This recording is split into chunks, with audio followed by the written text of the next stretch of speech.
Hello everyone, so बोरै दं नोंथांमोनहा मोजां दंना खबरफोरा लकडाउनालाय मोजां जानाय नङा बारा गाज्रियानो जाखागोन आरो स्टुडेन्टफोरा लेखा फरायदोंना फरायाखै एसाइनमेन्ट होदोंना टिचार्सफोरा स' नै दिनै आङो how to curl your hair without heat खिथिगोन without heat माने without straightener without color without any electrical things so curl खालामनो थाखाय नोंसोर नांगोन स्कार्फजों काल खालामनांगोन ओमफ्राय काल खालामनायनि सिगां नोंसोरो खानायखौ एसे दै होनानै सिहोबा होमबा कालिया एसे गोबावसिम थागोन आरो दसेनो स्ट्रेट जाफिननाय नङा काल खालामबा दे होमबा स्टार्ट खालामसै स' फार्स्टआवनो खानायखौ सिनखावदो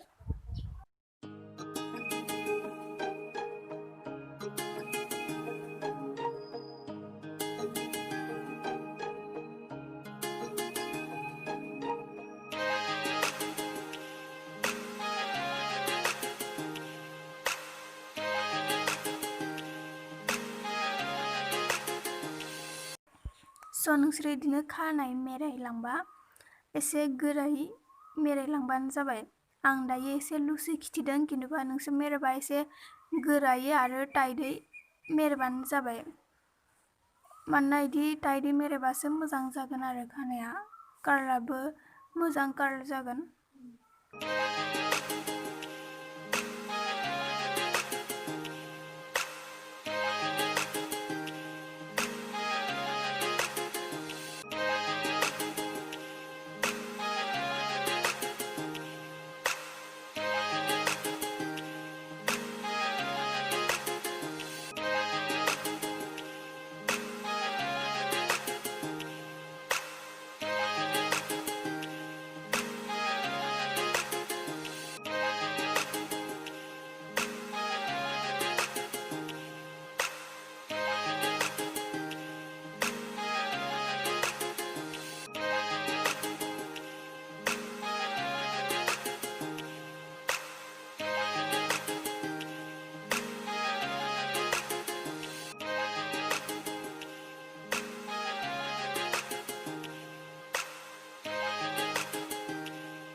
स' मोननैथिंबो खाबाय ओमफ्राय दाहाय नायनोसै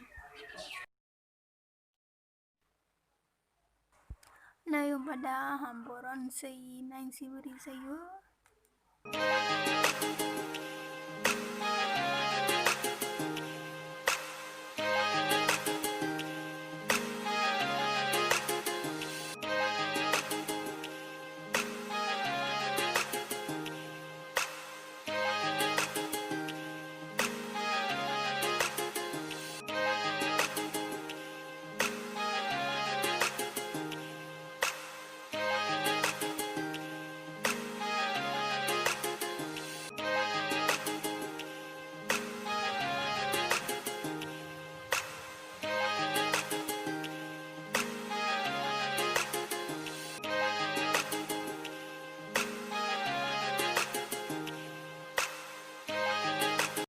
So thank you for watching आंनि भिडिअखौ लासिम नायनायनि थाखाय थेंक इउ ओमफ्राय बोरै मोनखो बेखौ कमेन्ट बक्सआव बुंबानो जाबाय